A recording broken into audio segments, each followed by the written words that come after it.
This is the Funny Mummies podcast, the podcast for people that hate parenting podcasts. I'm Hatty Ashdown, comedian, writer, actress and mother to two very lively boys. Each show I'm joined by funny mummies from the world of comedy, arts and anyone who can help us in this crazy world of parenting. So settle in as we find the funny side of parenting and being bloody great women.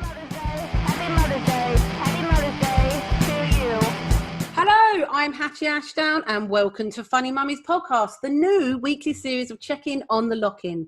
Well, we are still practically locked in. Seeing friends maybe now involves sitting on their drive, drinking out of a bottle of wine because you forgot to take a glass, or is that was just me? Okay. As hard as it is not to have a hug, it's still important to do these things for our sanity, right? But it's not the same as catching up over wine or coffee in your favourite members club. Or by that I mean Greg's. For me, there is also too much time to think and analyse where my life was going and will go post-COVID. And while such articles from The Guardian talked about how the lockdown for some women has brought upon this feeling of returning to the 1950s housewife, I feel this has also been a factor in us connecting even more with our female friends.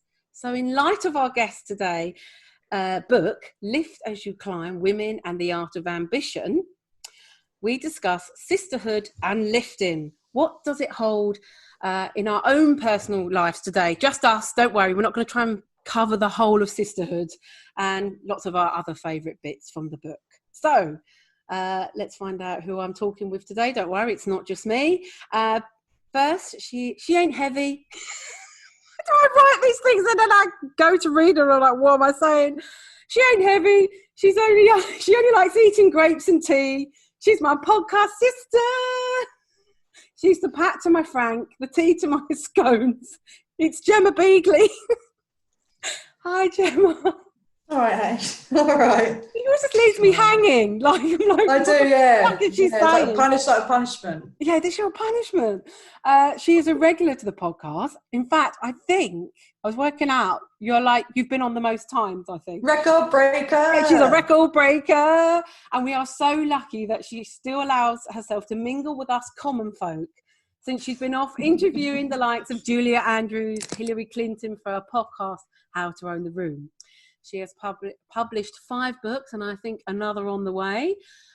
She had 5 one-woman comedy shows under her belt and 2 playing for BBC Radio 4 last year.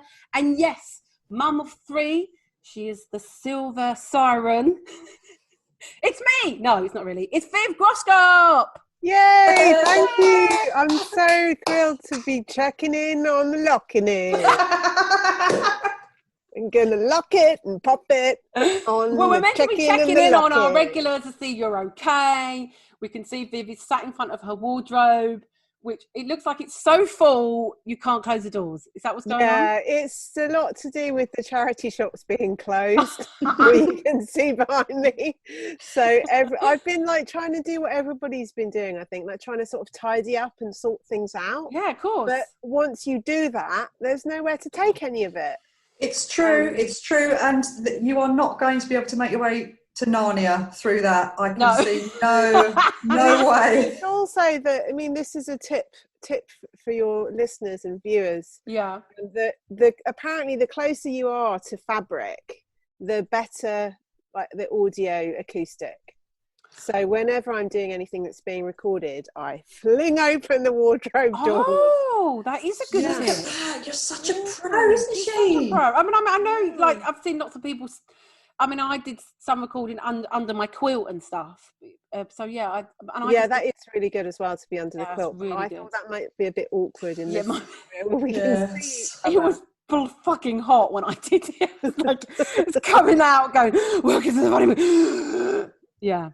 Not to be recommended.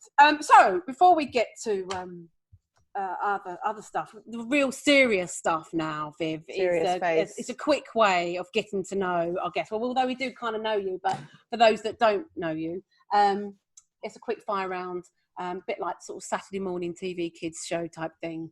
To know me, love me, let's be clear. Yes. I love that song. Number 1, baked beans or mung beans? Oh, baked bean. Although I don't like them, but I hate mung beans more. It's a tricky I one. don't even really know what a mung bean is. It's sort of nothing, but it is good for you. Sort of nothing. Something but nothing. That's a tagline for something, sure. Nothing. Instagram or Facebook? Instagram. Early night or lay in? Lay in. Oh, newborn baby or toddler? Oh, both. I know you'd find that hard. Twins and triplets of both. But which age do you prefer? It's not like you've got to choose. I know I like both. I really like both. Oh, she can't. I thought you were going to say newborn. Good shoes or good hair? Oh, good hair. Good hair. It's a hard one, isn't it? Well, we feel like we really know you now. If all the important things. So we were discussing what to talk about with you today, without it turning into sort of almost like a coaching session. You're welcome. You can turn it into a coaching session. Why not? Me and Gemma, I think you've been the most like, I mean, how many have we done now? We've done quite a few in Lock-In, haven't we? This must be like our 5th or something. But you were the most like, normally I was go, we'll just do topic of patience, that'll do. And I just couldn't decide because of, reading your book and just going, there's so much I want to talk about. And so I thought the sisterhood thing sort of stuck out for me in the book, but also I thought it's a good umbrella, and a lot comes under that. Because I know in the book you admit to having always been very sisterly. So what do you mean by that exactly? Do you just mean? Well, I wanted to write a book that was looking at. It was really kicked off by two things. One is that I started to do a lot of events around how to own the room, which is my last book, and a podcast, which is all about women and owning your voice and owning the space and being confident. And in all of the events that I would go to, I had some men come because it isn't really just for women, but it's mostly aimed at women. But these events were full of women, and a lot of the questions they would ask in the events would be complaining about other women, so like the opposite of sisterhood. Okay. So they would often ask questions like, I remember the first event I ever did on the book, the first question, somebody stood up and said, what do you do if your boss is a complete bitch? And I was a bit like, oh, okay, well, I can see what that's got to do with owning the room, because like this woman is stopping you from owning the room, and that is what does happen to a lot of women. You know, your boss could be man or woman or holding you back, and colleagues likewise. And this question in various forms, everything from, you know, I don't want to apply for this job because my best friend's going to apply for it as well, through to I've been promoted and I don't know how to like order my friend around, like the hierarchy's changed, or this person's blocking me. Like lots of stuff was about sort of women not helping other women. Very negative. Yeah, and us not being really able to have a conversation about that. So that was the first thing. And the second thing was that I think probably about 5 years ago, I remember reading this quote by Madeleine Albright, the former Secretary of State and legendary collector of brooches. Just extraordinary brooches that she used to send diplomatic messages with. I love everyone's got a gimmick. Everyone's got a gimmick. Everyone's got. Anyway, she has this quote that is, there is a special place in hell reserved for women who don't help other women. And that was always really fascinating to me. And I remember, maybe I read about it longer ago than that, because I remember when I first started performing comedy, which is when I met your two excellent selves, about like 10 years ago, I remember feeling that in the main, women in particular were really supportive to each other and they helped each other out. And I think it's not necessarily gendered, like there were lots of men who helped me out as well, but women in particular sort of grouped together and really tried hard to push each other forward. And it was a real manifestation of like the positive side of that quote. But the negative side of that is basically like, if you don't do everything for everybody else and you put yourself first, then you're going to hell. Yeah. And I thought there's something really interesting about that, because there's a kind of tension there between that idea and the kind of Beyonce, you go girl. You put yourself first, put yourself out there.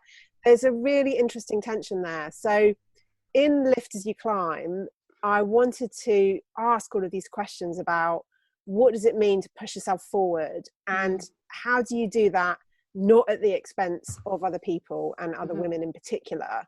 And one answer to that is, in inverted commas, sisterhood. But sisterhood in itself is a really complicated thing, and it can sound very right on and preachy, and what do you actually mean by it? So the idea of the book was to open up this conversation and put some of these difficult ideas under the microscope. Well, I'm listening then and I'm thinking, well, one, when I first entered the stand-up world, we've sort of talked about this before a little bit, that it wasn't exactly that welcoming by other women, but that was only because, as you know, it used to be there weren't hardly any of them. No, so there'd be none, and there might be one other, and it sort of enforced this sort of competitiveness, because without even your brain just went to like, oh, well, if she, and then you sort of take a reality check, and it was actually Susie Ruffle, and that's why I always remember it, who sort of like organised this get together, and it was like the first time that I'd seen other female comics, and it was after that I admit that after that I was like, oh yeah, it's better if we help each other, isn't it? And I know I'm just being really honest. Yeah, but the opposite makes sense as well, because I think it's less the case now, but like 10 years ago, if there was a bill of 5 people, then there's only going to be one woman. Yeah. I mean, actually, that would probably still be the case a lot of places now. It still is, unfortunately, yeah, particularly out of London. It's going to be the headliner. The woman's going to be the opener. Yeah. The woman's not going to be the MC either, most places. It makes sense in some ways that you feel that sense that you're always competing for this one slot. Yeah, but going back to like, there's not much sisterhood at the moment in terms of like, it's only my friends that I'm talking to, and in terms of like networking, I'm sort of like, I'm trying to set something up at the moment, and actually that I've just realised actually there is a little bit of lifting going on with that, and that's me putting different people in touch. But I think we are trying to help each other more. But then But then is that just because I feel a sense of everyone's trying to help each other more anyway at the moment. I think they are, definitely. And I think that it's really interesting. I think who knows how this is all going to play out.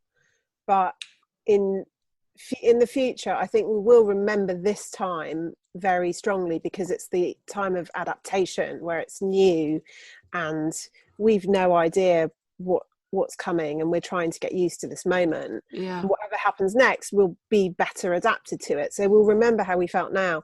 And I think we'll want to remember who we most wanted to speak to, who we most wanted to hang out with.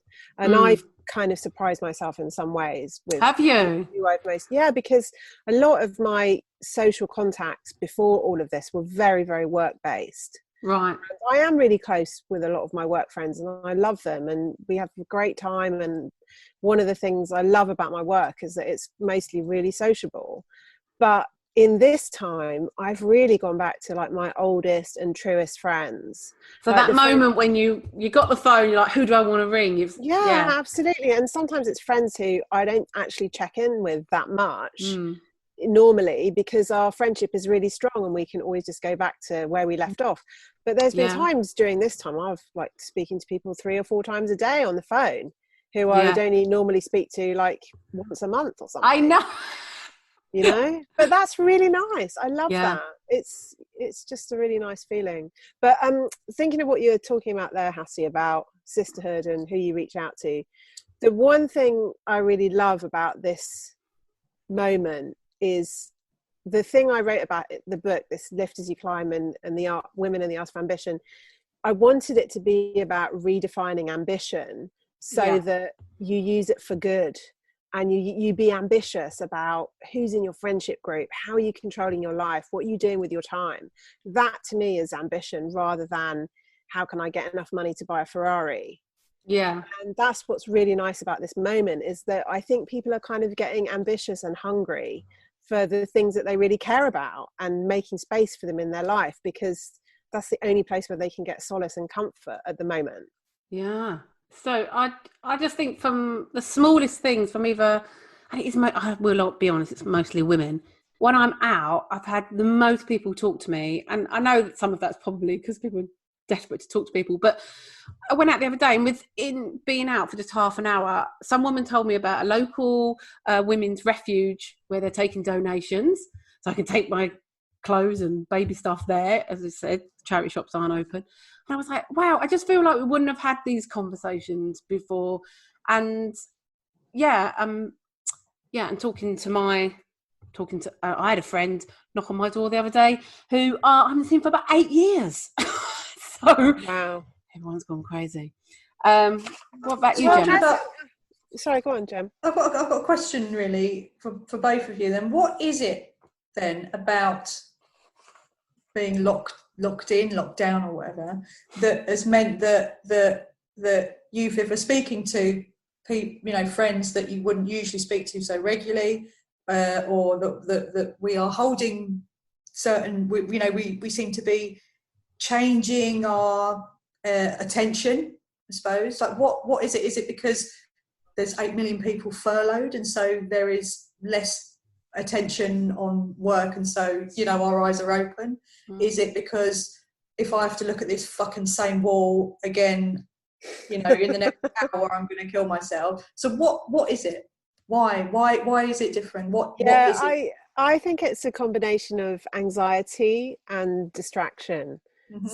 And I mean really lack of distraction. So I think most people on some level, whether they admit it or not, are experiencing some kind of anxiety. You have to, because it's totally uncertain. And I don't know if I want to say that this moment is less uncertain than it was 2 months ago. I don't know. Like, the definition of what uncertainty means changing all of the time. So we don't know. We don't know if we can plan to go anywhere in 4 weeks' time. We can't plan to go anywhere on Christmas. I'm not going to buy a plane ticket for 2021. I don't know about you.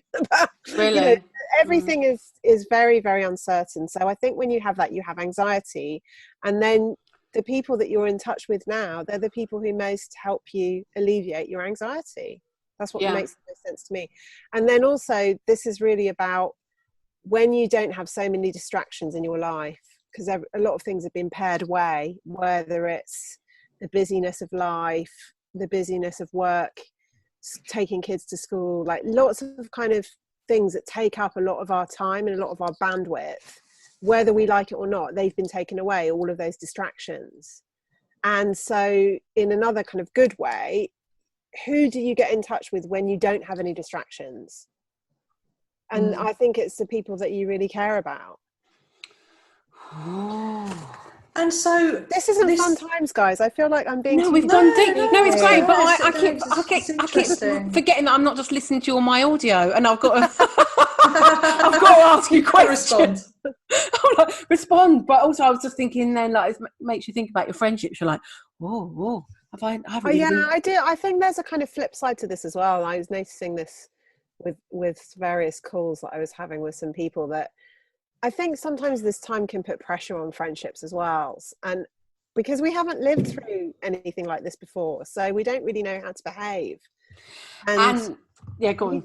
You can just be thinking it can get a little bit intense too quickly, even with really, really old friendships, I think. So it's just it's a difficult time. Oh, what you mean, just talking and stuff, like your conversation get a bit intense, especially if you're just, because I don't know about you, Viv, but I feel like I do have different friends in different categories. That sounds awful. I don't mean I literally categorise them, but like you said, some that are more worky friends, but I love socialising with them, but they probably wouldn't come around my house and stay over, or you know what I mean. Well, I hope not, for different needs. That would be illegal. It'd be illegal at the moment in your house, unless you live in Durham. Yes, well, and you have land. Yes, and for your own private forest. I was just camping in my private forest. Oh God, don't. Well, let's not go there. That's depressing. I know, but you got to laugh at it. You got to laugh at these bloody idiots. It's always men. I'll move on. What was I saying? Friends. I've got to say now. So you have different categories of friends. Yeah, but it was something else. I know that I fall into your category of comedy friend. Oh God! Well, I can't even remember where that came from. Did I just call you comedy friend one time? What was? You did. You have gone up a level. Don't worry. When we were on your radio show, and I think I was on with Jem Brister. Yeah. And you said, these are my comedy friends. And we just I meant from the world of comedy. And I know she hasn't let me live it down. Yeah, Gemma. we are slightly shit friends. Well, Gemma has Comedy invited friend. me over to stay in a pink spare bedroom, so I feel like... It's actually peach. Oh, so peach, even better. if you are going to sleep in it, if you could get the colouring. Sorry. But I feel like you're a very close friend, Viv, because I've been listening to you every day. I think my husband's sick of your voice. I have just to keep it real. Sorry, to keep it real. I have a child who seems to be banging on the floor. So I don't know if you want to. What shall I do? We can. Sorry. We'll take it. We'll take a pause. You're listening to the Funny Mummies podcast in association with Screaming with Laughter, the lunchtime comedy club where babies can come too. Okay, you're still listening to the Funny Mummies podcast with me, Hatty Ashton and Gemma Beagley and Viv Groskop. And this chuckling is because we had to take a quick break because Gemma's son, I can say he's not going to... he does like listen to this podcast though, doesn't he? He does, yeah. Got himself stuck in a sort of... a bit of dustbin lid. We shouldn't laugh at it. It was a very harrowing moment. It was some of the best TV I've seen in 10 weeks, watching Gemma get him out of it. But you did it. Well done. Thank you for the... I had to bring him down to the webcam because I didn't know what to do. Your face when you went, I need your help. I thought, what the hell can we help with from here? Well, you did. Very liquid. There you go. If you were straight in there, get the very liquid. I would have been saying butter for some reason, but... You've got some kind of lubricant. But no, I'm a single woman. I do not have any lubricant.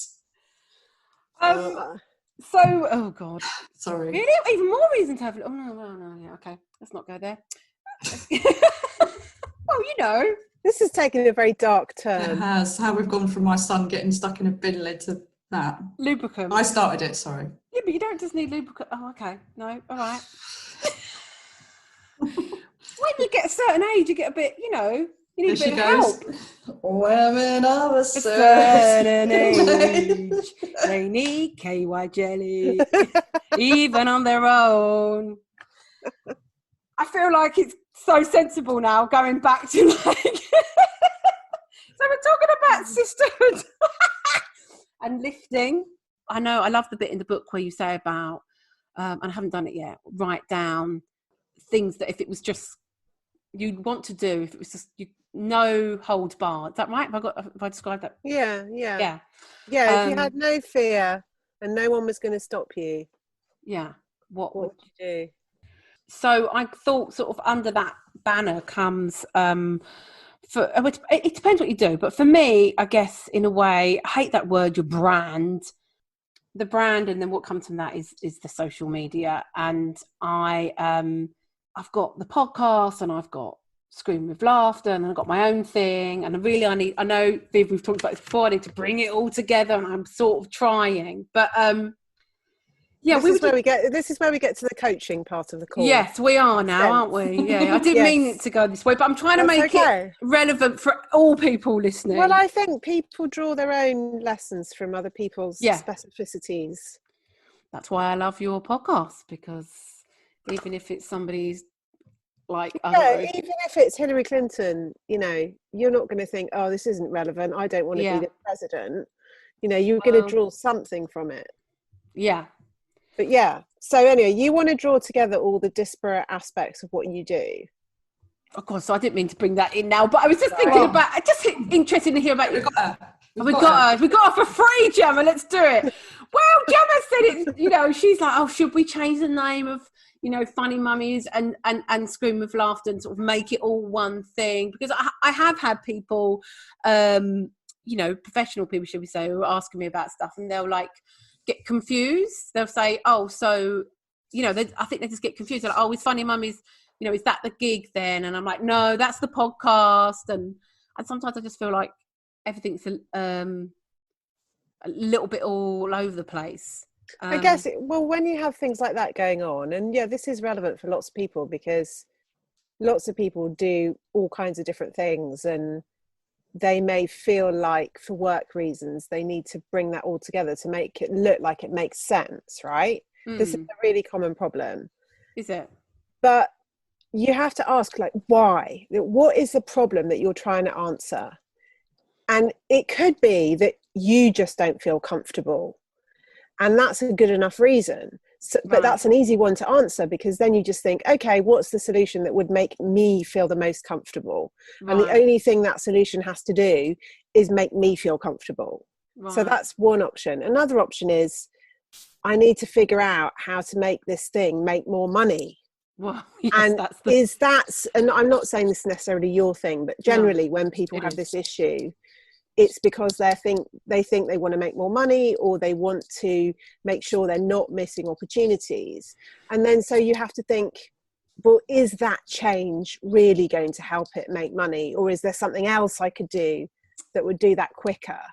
Yeah. So we're trying to figure out, like, why is it that you want to do this? Because you could say, you've got 2, 3, 4 things going for you that are all a bit different. They're all really interesting. The people who need to understand what they are, they do understand what they are. They're growing. What's the problem? Yeah. And go on, carry on. Well, I was going to say, you could say that, but the most important thing is, what problem are you trying to solve? That's a bloody good question. And I think it's just making things simpler. Like today, it's a good example. So a good bit of female lifting. My friend who's a comedy promoter, and I used to do lots of gigs for her, but she's been doing some Zoom gigs. And I said, one of my friends watched this gig, and then she said, oh, my boss might be interested in doing this sort of thing for my company. So lots of connecting. Anyway, I've connected them up. But when she was, I'm getting confused. Anyway, when she was just selling me on an email, because I'm CC'd into it, rightly so, before she talked about the podcast, she was talking about Scream with Laughter, because, that's quite a good thing to sell, even though that's got nothing to do with the podcast. This was about getting somebody as a guest on the podcast. And I thought, it would be just easier if it's all together, but maybe it doesn't matter. I mean, maybe it's a little... Because she was like, oh, Hatty Ashton would like to be a guest. She does Scream with Laughter, which is a lunchtime comedy club, which was started by Lucy Porter. And now she does this podcast. I think anyone who didn't know would be like, what? And I have had that before, where people, are a bit confused. What's it called? But then other times I'm like, they're so different. They're, Scream with Laughter is very much, it's a lunchtime comedy club for new parents to bring little babies, which is totally different to this podcast in some ways. I just think if it bugs you, change it, because you've got nothing to lose from changing it. But I think it bugs you. It bugs you more that it bugs people than it bugs you. Do you know what I mean? Yeah, so the thing that bugs me about it is that people go, oh, you should. Because for me, I'm like, it's quite simple. One is a live show and one is a podcast. But with me saying you should be consistent across your branding, and it should all be screaming with laughter or whatever. I think so. I think what pisses you off is so the reason for you to change it is because it annoys you when people say it should be different, which I don't feel is like a right reason, but. But yes and no. When you said that, I kind of was like, yeah, God, you know what? It would be in some ways a relief if I could just think of a good enough name that covered both. I would, but just pick either name and stick with it. Okay. It really doesn't matter. This is absolutely classic procrastination going on here. Is it? Yeah, that is stopping you from making a really simple change, or deciding not to make any change over something that doesn't matter. this is like a writer who's got a great book in them, a brilliant idea, but they can't start writing it because they can't decide on a title. Right, yeah. Right, and that's when you've got to start your book under the title As Yet Untitled. Yeah. Same with Edinburgh Show, same with everything. But I meet so many people who are like, oh yeah, I've got this great idea, and the thing is, I just can't decide on the title. Like, what do you think of this, and what do you think of this, and this whole, what do you think of the da da da da da? There's no work going on while that's happening. So it's all a big, elaborate procrastination excuse device. So whatever you can do to like bust those excuses out of the way and get onto the real thing that you need to do, that's what you need to do. So you say I've decided I'm not changing the names, and keeping it as it is. We're not having this conversation anymore. Next. Yeah. Or I'm changing the whole thing to X. It's decided. Next. Okay. I will. I have spoken. She has spoken. There you go. But this stuff is like classic procrastination, excuse making, because of the underlying stress of what you want your creative project to be. You're worried it's going to get rejected. All of that stuff that you're trying to protect yourself from failure gets wrapped up in these little minutiae that don't matter. I mean, because you said at the beginning, I've written 5 books. I've had to sell those 5 books in, and often the title that I wanted has gone out of the window by the time it's gone into a marketing department. Really? And then I've got stressed about that and upset about it, and 2 weeks later they've changed it back to the one I wanted in the first place. Right. There's no point in getting stressed about these labels and ideas, and it's like the meat of it that you've got to get into, of what exactly you're trying to do, how you're going to move this thing forward. I think it's not just about, if I'm honest, Viv, it's not just about some of it's the admin. Obviously I've got Scream of Laughter website, and I'd have to, if I'd have to change all that, a little bit of that. That's the work of half an hour. Yeah, I know. Okay. I love a tough love. Tough love, she says in the book. That's how she's tough love. But I think it's also just me always sort of, I think it's so hard to use that word procrastinating, because a lot of the time I find I'm a person that dives straight in and don't think. Like Alex hates it, because if I've got an idea, back in the days when I had all the confidence with my sitcom, that's how that happened, because I just just dived in. I didn't you didn't second guess yourself. Yes, I didn't worry about fucking hell, the bloody arguments about the bloody name of that. But I didn't worry about that. I just dived in. But I don't know if that was to do with being young and whatever. I don't know. But I think now some of it's also to do with like where I'm directing my energies in terms of my career and stuff. And I think that's why I've been delaying it, because it's like, and that's one good thing about lockdown. It does feel like a little bit post-apocalypse, and it sort of narrows things down. I'm like, right, I'm concentrating on the podcast. Let's just, it forces you to narrow things down. So kind of like that, really. But I always get a sort of feeling you're not that keen on social media, Viv. Oh, I'm not. Yeah. Oh my God, I'd love to see how I would behave if I really wasn't that keen on it. I mean, God, I use it enough, right? That doesn't mean you're very good on it, but maybe it's just in the book, or I don't know. I see what you mean. Yeah. I definitely think there should be boundaries, like internal boundaries and rules that you have for yourself about how you use it and how you regard it in your life.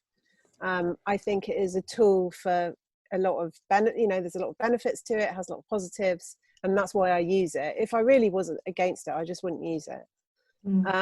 But I see a lot of damage that it does.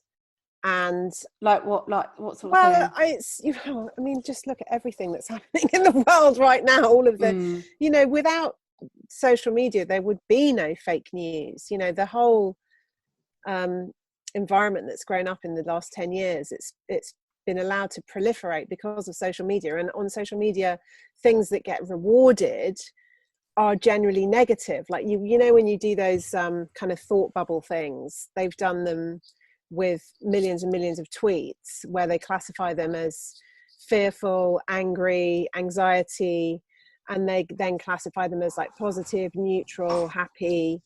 And the ones that can be classed as negative emotions, they spread like hundreds of times faster than positive tweets. So outrage travels on social media, anger travels, and that can be really positive. Like it's great for a social justice movement, for sharing, you know, important things that we should be outraged about.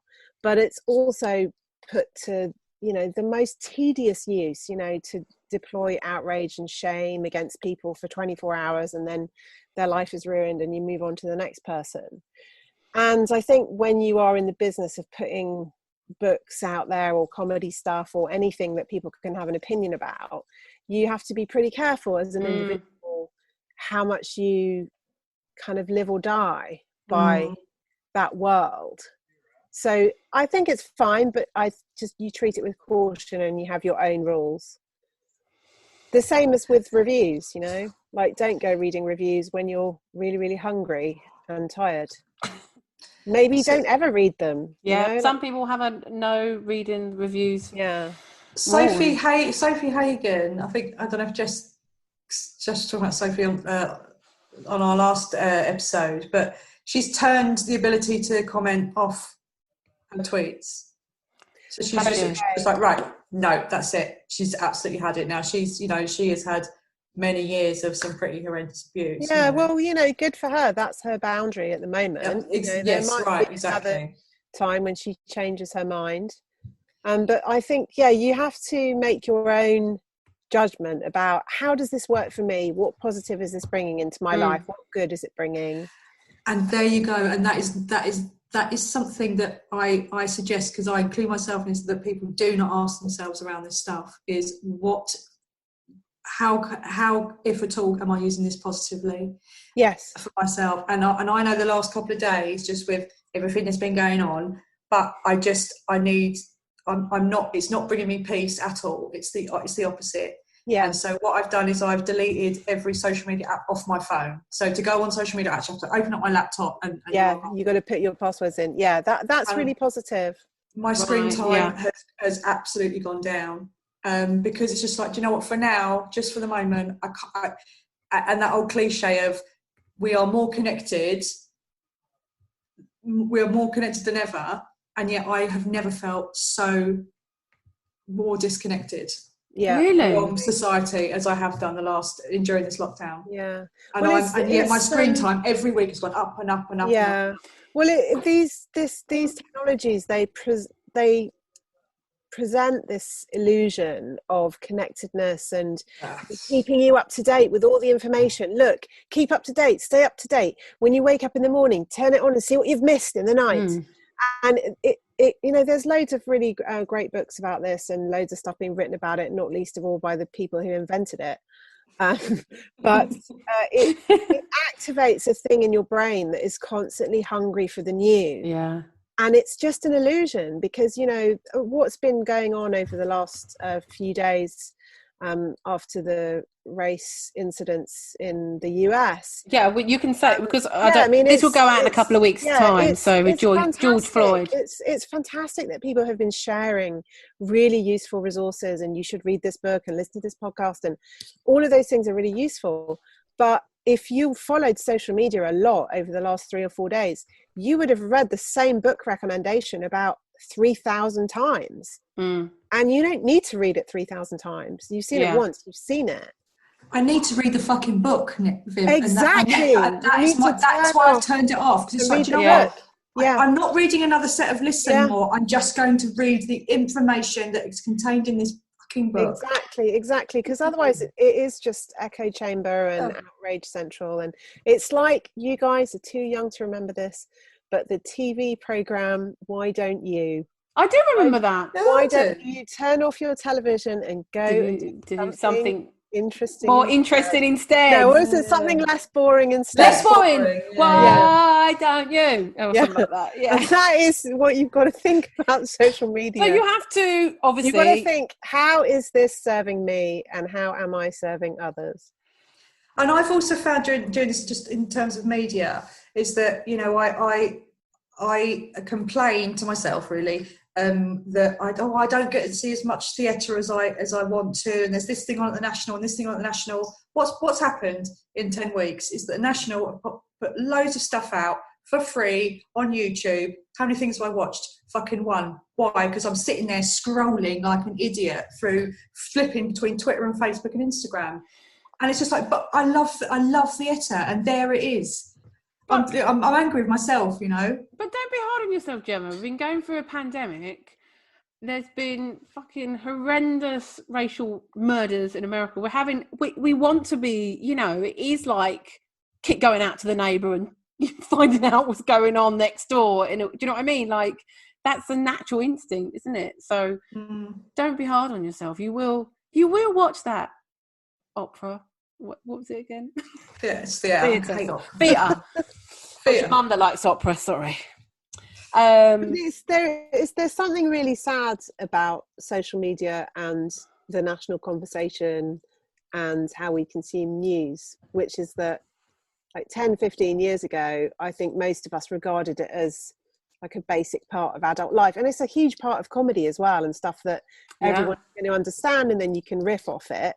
Like, to have a basic understanding of what people care about and what's going on, there was a general consensus of what that was. And it didn't take you very long every day to keep up to date with that, maybe half an hour reading the paper. Yeah, God, you know what? Sometimes I just hark back. You know, Newsnight once a week or Question Time once a week, and you wouldn't have to worry about your blood pressure. And you know, there was division and polarization and loads of, you know, nutters and all kinds of things. But it wasn't. Now it's times by a million, and all of that editing facility that people used to do for us is taken away. So now, if you want to do that, you know what your impetus, Gem, is to be well informed. Yeah, that's a really great impetus, but the stuff that you can use to inform yourself with now is kind of poisonous. Yes. So really, Viv, where does Viv get her information from? I love this. I sort of have this idea that you sort of just stick to one news source.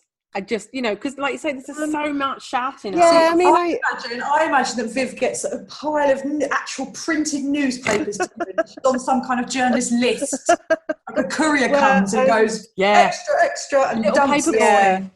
When I used to work in newspapers when I was in my 20s, that is what would happen. Everybody would have their own individual set of newspapers, which, they were really heavy, like about 10 papers that would be delivered every morning at like 8 in the morning, and you'd have to read them by 10 and then put your ideas in. So I was raised on that, but I don't do that now. So I buy the Guardian from time to time, print, and I buy the FT on the weekends. I read Private Eye every week, so I buy that in print. But everything else I kind of pick it from online, so I use Twitter. Do you have a particular source? Like, do you look at, are you one of them? I know Carrie Ad Lloyd has the phone in another room at night. She won't look at it so that you're not looking at it first thing. But with you, it must be difficult with your job. I feel like I go in and out of it, I'd say. I sometimes am a bit more controlled around it, but a lot of the time, I do sleep in the same room as my phone, and sometimes I check it in the morning, sometimes I don't. You know, I'm kind of the same as Gemma. Like, I go through periods of consuming too much and then pulling right back. Yeah. Okay. So Gemma, this is jumping to another topic, but we're probably going to have to wrap up soon. It's a bit random, but we're sort of doing random topic tonight. We're just a bit crazy, aren't we? It's just a bit wacky. We're a bit woke. We're there. Yeah. Women of a certain age. You long to rely on your darkest responses. What, is that what it says? Is that what it says? Who says that? What is it? Having played the waiting game. Having played the waiting game. Oh, yeah. Oh, God. I have to sing that at my birthday. It's so funny. Anyway. No time for that. Because it's a private dancer. I forget that that's what that song is about. Yeah. Anyway. it was something I was thinking about the other day, because I was like, should I do this? Should I do that? Or maybe I should do a blog. And then I was like, does anyone do blogs anymore? Is it still important? Is it relevant? But I know they do, obviously. But I mean, some of the Facebook, Instagram people I follow, they will put up, oh, please see my blog. And I'll be honest, I don't really ever go to the blog. But I know that it's probably still a big source of information in terms of if you want to know about a specific thing. But is the blog, the kind of carry idea of living in London, is it, the personal journal, is that kind of in Manhattan? Yeah. Well, again, you see, I'm going straight back to the classic question: why? Like, why do you want a blog? What's the point? What purpose is it supposed to serve? Because there are good reasons for doing it. Like, you want to discipline yourself to write 500 words every day on a certain topic, and you promise yourself you're going to write that every day. You're just going to give yourself, you could probably write it in 15 minutes, half an hour, and put it up, good or bad, and stick it on 3 or 4 different social media platforms, knowing that most of the time it will be ignored. But you're not doing it to get attention. You're doing it because you want to write every day. That's a good reason. That's a good reason to get yourself into the discipline of writing every day, and promise yourself you're not going to think about it and not going to have any aims for a month. No. And then at the end of the month, you review it. What did I write that was good? Did I write anything that got any traction? Did I think any of it deserved more traction? Maybe that's where I want to dig into. Like, you do it for yourself. That's one good reason. Another good reason is like you want to connect with a particular community. So you start blogging about whatever. Right. It's the same with podcasting. Yeah. You do it for, lots of people do it for different reasons. Like, I want to have a podcast is not really a good enough reason. But I want to have a podcast because I want to have somewhere where I can get stuff off my chest. Did you hear me? Other mums, etc. Like, you just want to know why you're doing things. Yeah. I don't know. I never question why. I just do it. No, I do. Because if people get into this idea of like doing something because it's the latest thing, it's not a good enough reason. It's not authentic, and I think it just shows in the end, doesn't it? Like, if it's it's not a good enough reason to sustain your own interest in it. Yeah. I did a podcast in 2010. Woo! Show off. I'll tell you what. God. Oh, I know, right? So it was basically me, Richard Herring, and fucking Adam Buxton, and that was like. But but the reason I did it, and I don't know if he's listening or not, but was because I was in love with the guy. That's a good reason. So that is a fantastic reason. Exactly, it was a great reason. I got to spend time with him. He'd come to my flat, and yeah. Did he try to put a bin over his head? No, he didn't. And maybe I should have realised. You like the men in your life to put bin lids over their head. And but funny enough, I was listening back not long ago and just talking back, and we were discussing about what our friends thought about our podcast, and he was saying his friends were like, "Oh, good for you for doing it!" Like, it was quite a novel thing that people weren't doing. I thought, fucking hell, like, every Tom, Dick, and Harry's got a podcast now, but it was quite novel back then. But the reason I did it was because I was in love. I wanted to spend time with somebody. And what was it called? Beagley and Wisdom Discuss. Do you actually want to say, in case we try and guess who it is? He was adorable, wasn't he? He was. What became of him? Well, I declared my love to him, and he just said he didn't feel the same way. So that was it. Wow, he does not live up to his name, Gemma Beagley. No, he does not. Yeah. But yeah, he's got a kid and one on the way, and we're still in touch. I was on a Zoom call with him a few weeks ago. So he was a sweetheart. I don't think I know who you're talking about. Do I? It's Tom, isn't it? Yeah, that's right. Yeah, well remembered. Yeah, great guy. Rings a bell. I'm going to have a Google afterwards. But yeah, that's a good reason to have a podcast. That's a good reason, yeah. So it doesn't have to be like a reason that furthers your career, or no, it just has to be something that really means something to you. I think it's probably about around the same sort of time I had. I did. You and James Redmond. Didn't you ever? No, we didn't have a podcast. No. I've done bloody radio. I've done radio shows. Podcast is now sounding like a euphemism for something. Didn't you once have a podcast with James Redmond? No, he did ask me once to penetrate me. You're thinking of another P. It wasn't podcast. Whoa, you went there really quick. Wow, I did. I just got. Oh, but it's because that's the word he used. I was like, what? I mean, most people, work up a bit, James. You just gone. I think I'd like to penetrate you or something like that. And I was like, Jesus, whoa! And And no, you know we're recording. Yeah, this is yeah. You need to put on. You need to put on the thing going. Oh, and Hatty and Gemma reveal who they were in love with. I was never in love with him. That's why we're good friends. But I talked about it on the show the other week when me and him did this Zoom thing. Is that I was like, all these girls wanted to sleep with him, and I was like, no, I'd rather have him as a friend. But anyway, he probably is. He probably didn't. Why are you two looking at me strangely? It's just really funny. I don't know what I was going to say now. No, oh God, it seems so boring now. I had a podcast called Hatty's Running a Bath. And again, I started that, not because I was in love with anyone. I was doing it on my own. So I was just because you were running a bath. I was running a bath. I fucking love a bath. And it was just me talking to bloody comedians, and creators, just like writers and all sorts, and about their favourite night to spend a night in. But I bloody loved it, and that was just a passion. Like I just loved, I just loved doing it. But that was the time when everyone go, oh, what's the podcast then? And now I wish I'd carried it on. It'd probably be huge. Almost as huge as this podcast.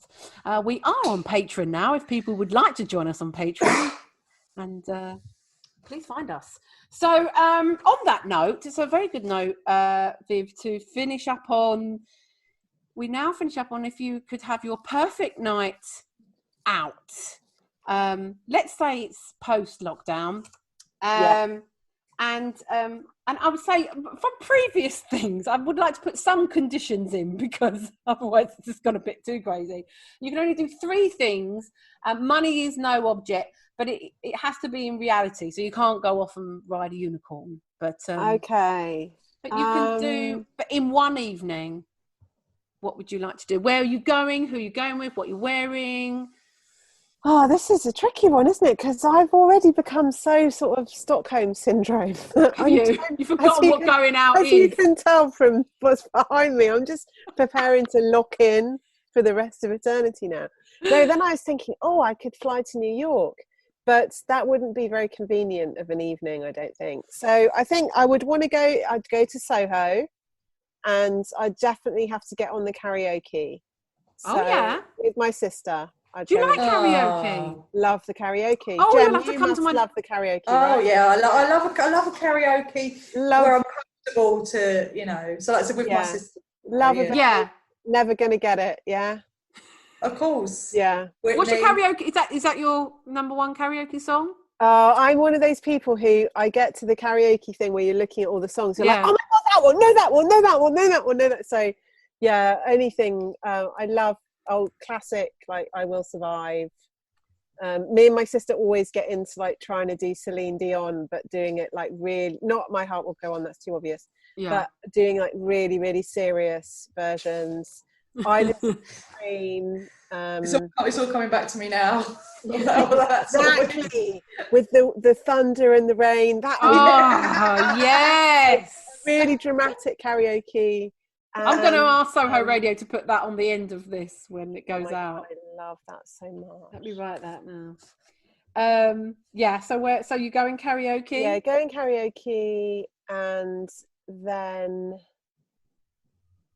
I want to go and eat somewhere. You see, I've already kind of deconditioned myself from thinking that I can never go out again. Yeah. Okay. I just want some chips from somewhere. That would do. It's a popular answer, chips, isn't it? Yeah, yes. I just want some chips. Chips. And maybe like some drinking champagne out of a bottle. Oh. Yeah, why not? Yeah, that would do me. But really just the karaoke's enough. Are you a big going out person anyway? Do you like, we've had some sort of previous people who are like, I'm not really sort of into going dancing or anything. They'd rather do activities, as I call it. Activity, Like bowling or. Oh no, I don't like activities. No. Karaoke's not an activity; it's a way of life. Yeah. No, I do. I love going out. I love like going for cocktails and going out to eat, and I love all of that. Well, I used to. You see, I'm trying not to. I'm not to think. I try not to think that it exists. Oh, I feel like we're torturing you. Sorry. I get too upset. I've got a question for you, Viv. Have you ever been in a helicopter? Is this a trick question? No. Okay. The way she says it. That's a really good question. I don't think I have. Oh, you know. Okay. No, I find it strange in a way that I haven't. But no, I haven't. I have been in a very strange, very, very small plane in Cuba that was like a tin can and could only seat about 7 people. But that was not a helicopter. What were you doing? I was on my honeymoon. Oh. Yeah. That's like, don't take an internal flight in Cuba. That's one of my rules for life. Sounds a little bit Buddy Holly to me, that. Yeah, it does, doesn't it? Why were you asking me about helicopter? It came up in like the first podcast in this lockdown series, and someone said, "Oh, just casually, like, oh, I'd probably go in a helicopter," and then they said that they'd been in a helicopter, and then, like, as if it was just like everyone's been in a helicopter. We were like, "What?" And so then we just thought it'd be funny to just always really ask. Funny. Just ask every time. No one else has said yes. It's one person. No, I don't dream of helicopter travel. No, scares me a little bit. No. I just dream of singing "It's All Coming Back to Me Now" with Gemma Beagley. Oh, I tell you. Well, I always do karaoke. There were nights when baby. Cold. I bloody love karaoke. I always do it on my birthday. My birthday's March, so hopefully next year, March, we'll be able to get back to doing karaoke. There's also a Celine Dion version of "I Drove All Night." Is there? Which is hilarious.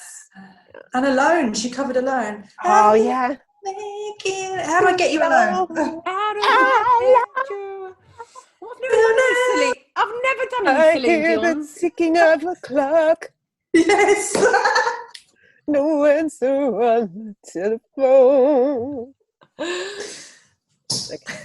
I feel like you brought the karaoke to me, guys. Oh.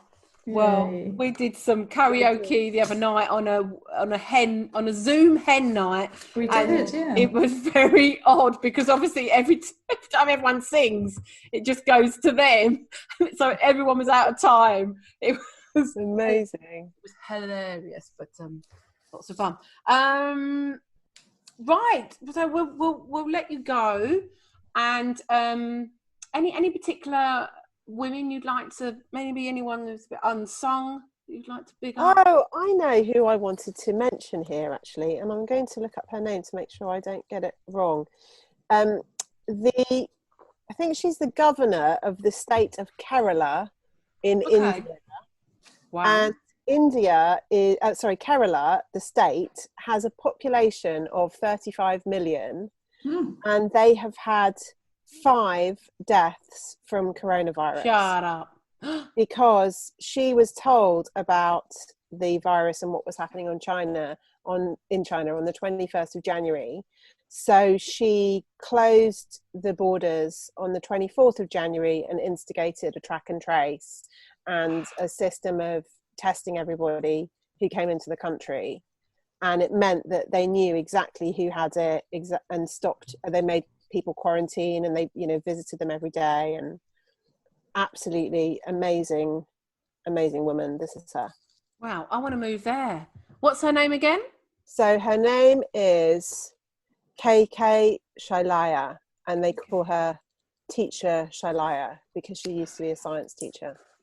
Of course. That was good. It's an imaginative nickname. Yeah. Sorry, I overestimated how many deaths. They haven't had 5, they've had 4 in a population of 35 million.